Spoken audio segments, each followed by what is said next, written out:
Stay quiet. They can't find us, he whispered, his breath warm against her ear. The widow held her breath, pressing her back against the cold stone of the mine shaft wall, feeling her 9-year-old son trembling against her chest. Outside, horses snorted, and men's voices carried on the desert wind, each word a promise of violence. Clara Morrison had buried her husband 3 days ago, shot in the back by the Briggs brothers over a disputed water claim, and now those same men hunted her through the Arizona Badlands. The stranger who had pulled them into this abandoned mine was their only hope, though she didn't even know his name. He was Apache, or half at least, with eyes the color of desert stone and scars across his knuckles that spoke of old battles. He'd appeared from nowhere as the Briggs brothers closed in, grabbing her son Tommy's hand and hissing a single word, "Run."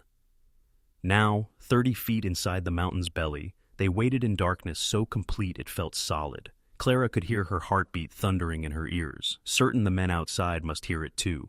Tommy's small fingers dug into her arm, and she pulled him closer, burying his face in her shoulder to muffle his frightened breathing. "Tracks lead right to these rocks," came Luther Briggs's voice, closer now. "That breed is helping them. Has to be."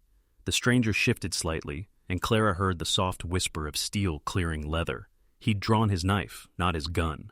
Guns made noise. Noise brought death. "Check the mine," another voice ordered. Chester Briggs, the elder brother, the one who had smiled while explaining how her husband's death was unfortunate but necessary. Woman and her boy couldn't have gone far. Footsteps crunched on gravel, coming closer. The stranger's hand found Clara's in the darkness, squeezing once. A signal. Be ready. His palm was calloused but steady, no tremor of fear. He'd done this before, hidden from men who meant murder. Clara thought of James, her husband, now lying in unmarked ground behind their burned homestead. The Briggs brothers had given them 1 day to mourn before coming to claim the land. When Clara refused to sign the deed over, they'd burn the house with everything they owned inside. Everything except the Navy Colt hidden in her skirts, the one James had taught her to use. A shadow fell across the mine entrance. Clara felt the stranger tense beside her, coiled like a rattlesnake. Tommy whimpered, the sound barely human, and Clara pressed her hand over his mouth. The shadow paused, listening. Then Luther Briggs stepped into the mine, and Clara's world shrank to a single, terrible moment of waiting. The stranger moved like smoke. One moment he was beside Clara, the next Luther Briggs was on the ground, the Apache's hand clamped over his mouth, knife pressed to his throat. Not cutting, not yet. Warning. "Your friends," the stranger whispered in perfect English, surprising Clara. "How many?" Luther's eyes rolled white with terror, but he held up 4 fingers. 4 men hunting a widow and child through the desert. The stranger's jaw tightened. "You're going to walk out," the Apache told Luther quietly. "Tell them the mine's empty. Just an old shaft, goes nowhere. You do this, you live. You call out, you die here in the dark. Understand?" Luther nodded frantically. The stranger released him slowly, the knife never wavering. Luther stumbled to his feet, backing toward the entrance, and Clara saw the moment he considered running, screaming for help. But the Apache's eyes promised death, and Luther Briggs was a coward at heart. "Nothing in here," Luther called out, his voice shaking. "Empty shaft. They must have doubled back." "You sure?" Chester's voice, suspicious. Yeah, I'm sure. Let's check the canyon, the seat." And of horses moving away should have brought relief, but the stranger remained tense. He waited 5 minutes, 10, before finally speaking. "They'll be back," he said. "Men like that don't give. Up easy." He turned to Clara, and even in the darkness she could feel his gaze. "Why do they want you dead?" "Water rights," Clara whispered. "My husband found a spring on our land. Only reliable water for 50 miles. The Briggs brothers made an offer. James refused. So they killed him. 3 days ago, shot him while he was fixing fence. Tommy saw it happen. Her son shuddered against her, and she held him tighter. They want me to sign the land over. Say a woman can't hold property alone anyway, not without a man's name on the deed." The stranger was quiet for a moment. Then, "My name is Samuel Birdsong. My mother was Apache, father was a cavalry scout. I know these mines, know these mountains." He paused. "I can get you to Fort Huachuca. It's 2 days' ride, but there's law there, real law. Why would you help us?" Because Chester Briggs killed my sister 5 years ago, said she was stealing horses. She was 12 years old, picking berries near their ranch. His voice carried old pain, patient hatred. I've been waiting for the right moment. Maybe this is it. Clara felt Tommy shift against her. Mister, the boy whispered, you're going to kill them? No, son. I'm going to do something worse. Samuel moved toward the mine entrance, checking the horizon. I'm going to make sure they face justice.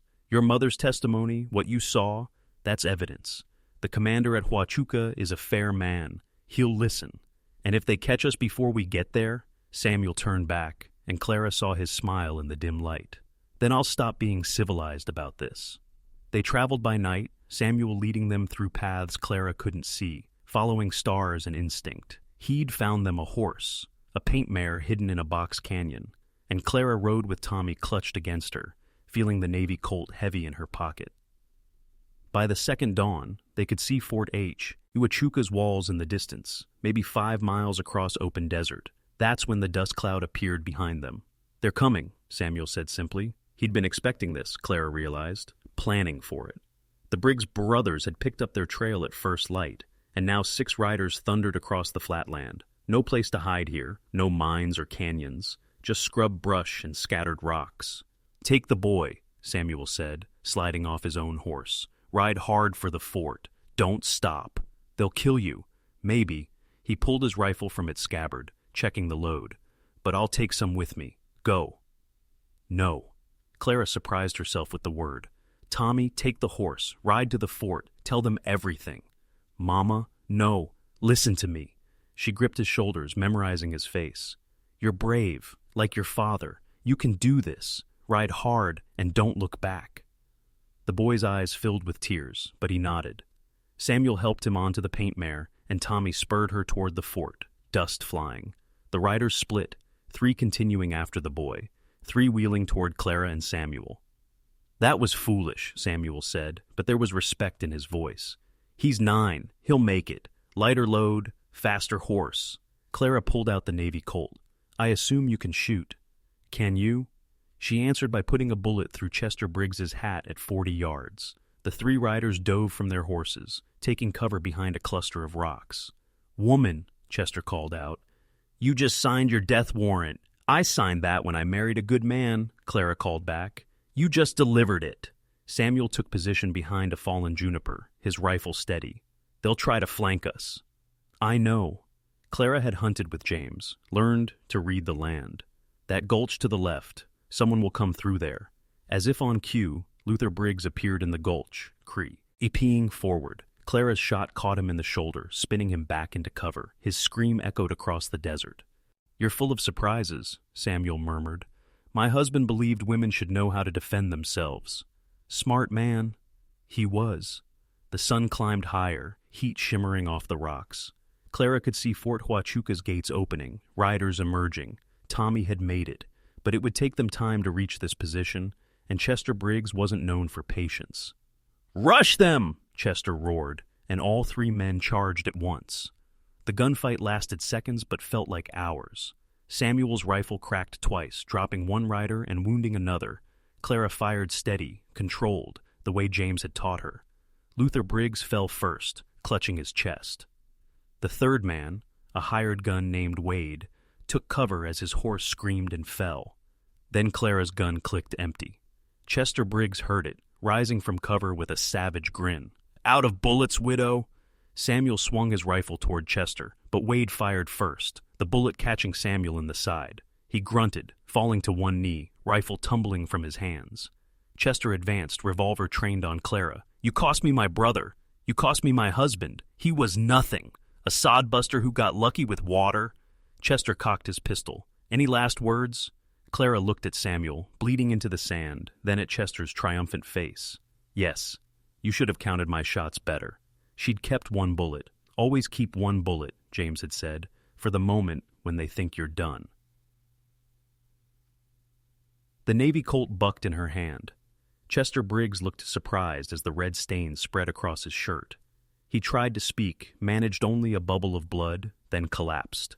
Wade threw down his gun, hands raised. I'm done! I surrender!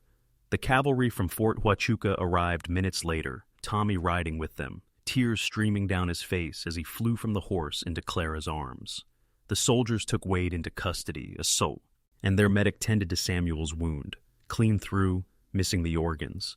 As they bandaged him, Samuel caught Clara's hand. "Your husband taught you well. He taught me to survive. You taught me something else." "What's that?" "That sometimes strangers become family when you need them most." She squeezed his hand. "You could have kept riding when you saw us being chased. Why didn't you?" Samuel looked at Tommy, who was helping the medic with bandages, brave and focused. "My sister had a boy about his age. Would have been 14 now, if she'd lived." His voice roughened. "I couldn't save them, but I could save you."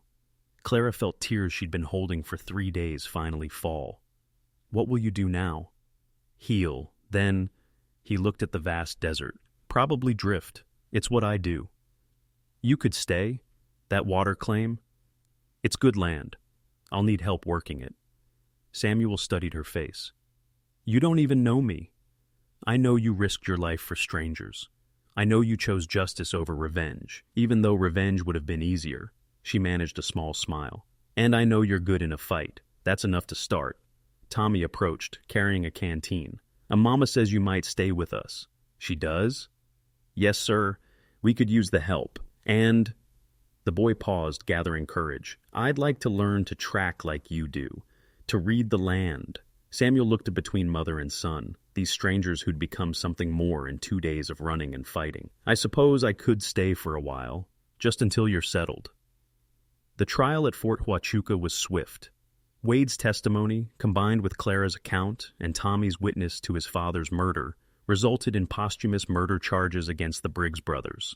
The water rights were confirmed in Clara's name, and the territorial judge made special note that a widow had every legal right to hold property in her own name, regardless of what local custom claimed. Samuel Birdsong stayed for a while that stretched into months, then years.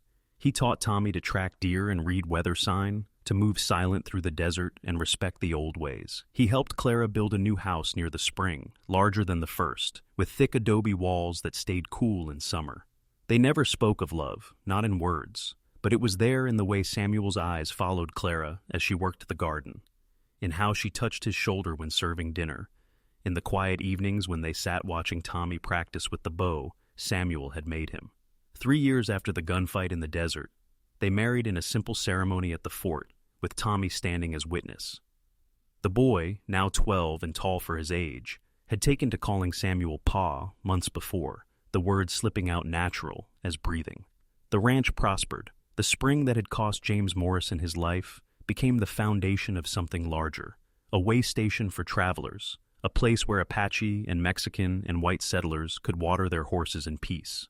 Clara instituted one rule: no guns drawn on her land. Disputes were settled with words or fists, nothing more. Wade, the hired gun who had surrendered, served 2 years in Yuma prison.